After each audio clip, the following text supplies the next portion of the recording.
नमस्कार सुचि kitchen world को आपण समस्त को बहुत बहुत स्वागत। ताहले आज मु आपण मान सहित शेयर करी कोबी और चिंगुड़ी को लेकिन गोटे हेल्दी रेसिपी एकदम सहज उपाय रे घरे आपण यह बन पारे। जमीती कि वीडियो देखि पारुथिबे यह केते सुंदर हेची, एटा खाइबा को मदे सेतिकी टेस्टी।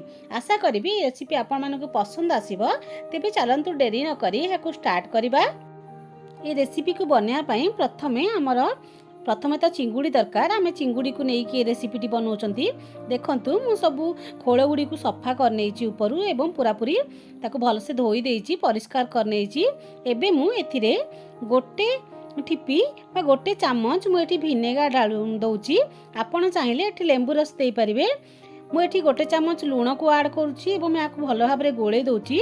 आपण ट्राए करेंगे ये भिनेगार नापाई। भिनेगार पकेवा द्वारा आपणकर ये चिंगुड़ीटा पूरा भल भाव में परिष्कार हो जाए एवं ए जो चिंगुड़ी गोटे स्मेल आसे सेटा रही। एवं मुझे भल भाव में धोई नौची।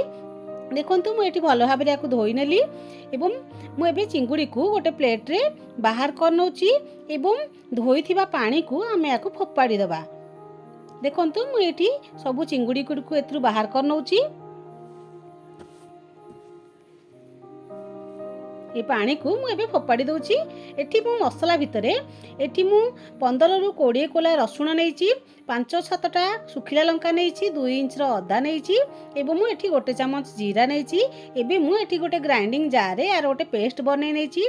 देखंतु ए टाइप रो मु यार पेस्ट बनै नहीं। एपटे मु चिंगुड़ी को धोईकी रखी देइथिली। एबे मु एथिरे से मसला बाटी थिबा मसला को मु एथि गोटे चामच ऐड करूची एवं एथिरे हळदी दउची एवं याको एबे भल भाव में गोळे रोची। एबे मु मने रखंतु दर्शक बंधु मु एठी एबे लूण को ऐड करूनी। आपण को मु जेतेबेले लूण गोळेबी मु आपण मान को एठी कहबी आपण माने एठी आदो भी लूण पकेबेनी। लूण पकेले आपणकर एटा पूरा पूरी बिगड़ी जिवो।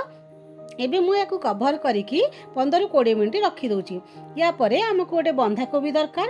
मु बंधाकोबीर बाहर पत्र गुड़ी को पूरा पूरी सफा कर नेछि एवं याकू भल भाव में धोई नेछि गोटा कोबी को। एबे मु याकू भल भाव में 2 फाळ कर नेकी याकू काटी नेबी सरू सरू करिकी।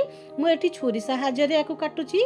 आपण पनिखिरे हो कि जोथिरे हो आपणकर काटी परिबे आपणकर सुविधा अनुसार। मु एठी आपण जेते छोट करि परिबे सेते छोट करिकी याकू काटिबे। देखंतु दर्शक बंधु मु ए टाइप रो याकू सब काटी नउची। देखंतु मु ए टाइप रो छोट छोट करके सब काटी नेली। एई परि भाव में आपणकर जेतिकी कोबी आपण रोसई करिवार थिबो जेते लोकंक अमाउंट अनुसार आपण सेई टाइप रो याकू रोसई करिवे सेतिकी काटिबे। मु एठी सब कोबी गुडी को एई टाइप रो सब काटी नेइची।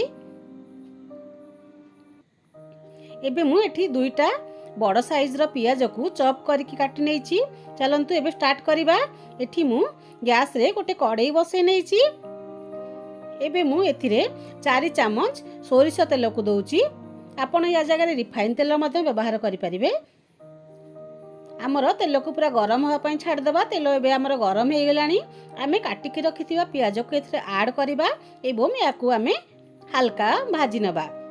देखंतु याकू पूरा पूरी गोल्डन कलर आपण करिवेनी, याकू हल्का मु एठी भाजीची।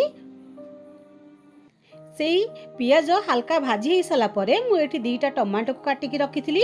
एबे मु याकू एथिरे पकई दोची। दर्शक बंधु मुझे गोटे आपन को टिप्स कहबी। आपण जदि तेल रे टमाटो को पकेइबे तेबे आपनकर तरकारी कलरटा भल आसीबो। एठी मु टमाटो को भल भाव में फ्राए होगा छाड़ दूची। एबे मु एथिरे गोटे चामच लूण को ऐड करुची। लूण पकेवा द्वारा आपणकर टमाटो गुड़िक जल्दी सॉफ्ट हो जिवो, पियाज मध्य जल्दी भाजी हो जिवो। देखंतु मु ए टाइप रो एटे बेबे याकू फ्राए कर नउची। टमाटो बे हमर सॉफ्ट हो गलानी। देखंतु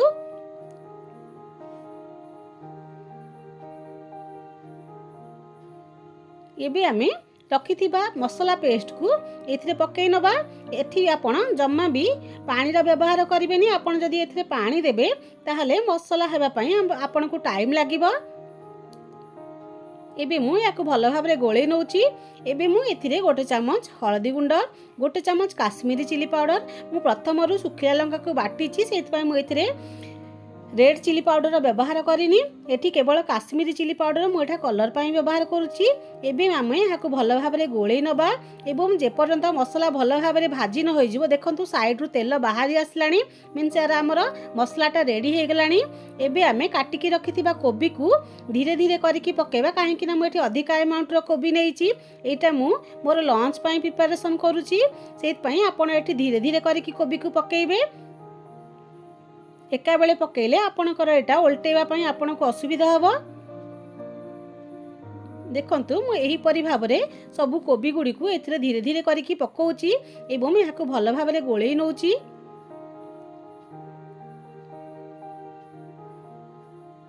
एबे मु एटा लो फ्लेम रे 5 मिनिट पई कवर दे दोची।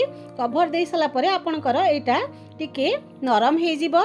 एपटे आ गोटे पैन रे मु गोटे पैन बसैकरी गैस रे एठी मु 3 रु 4 चम्मच सोरिष तेल को दउची एवं एठी मु रखिथिबा चिंगुड़ी को कवर खोल दउची एवं एथिरे लूण को टिके ऐड करूची।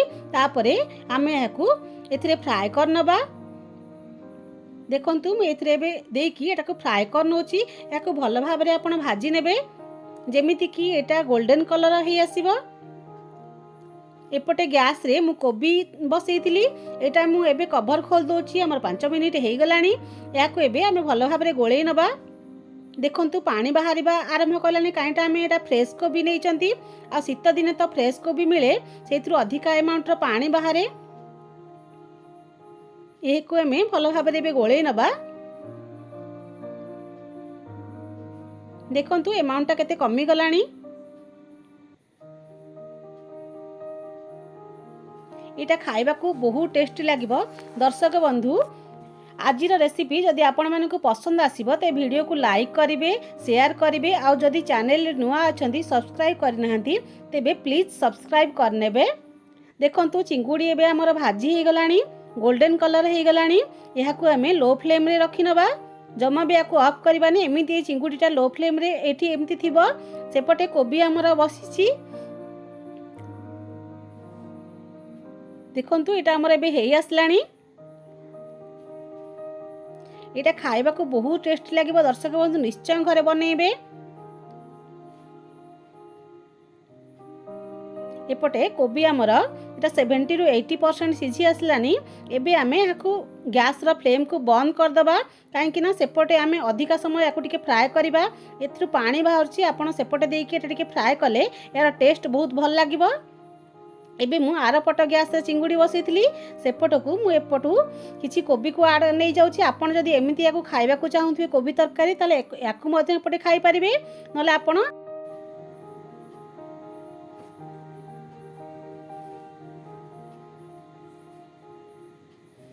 एबे हमर चिंगुड़ीटा भाजी हे गलानी। मु एटा को स्लो फ्लेम कर देइथिली।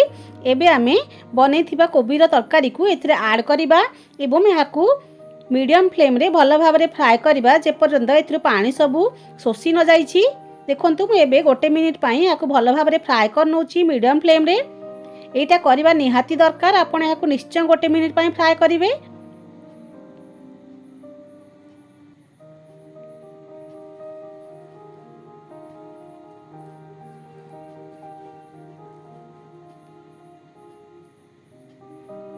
दर्शक बंधु एटा खाइबा को बहुत टेस्ट लागिबा। घरे निश्चय बनांतु। एटा हमर गोटे मिनिट हे गलानी। एबे मु एथिरे किछि धनिया पत्र को ऐड करूची। देखंतु केते सुंदर देखा आउची। एटा हमर बिल्कुल रेडी हे गला सर्व करिया पई। आपण याकू रुटी भात सबुथिरे खाइ परिबे। जदि मो रेसिपीटी भल लागिबो तेबे मोर चैनल को लाइक शेयर और सब्सक्राइब करिया को आदम भूलिबेनी। देखा हबो पुनी नुआ वीडियो रे।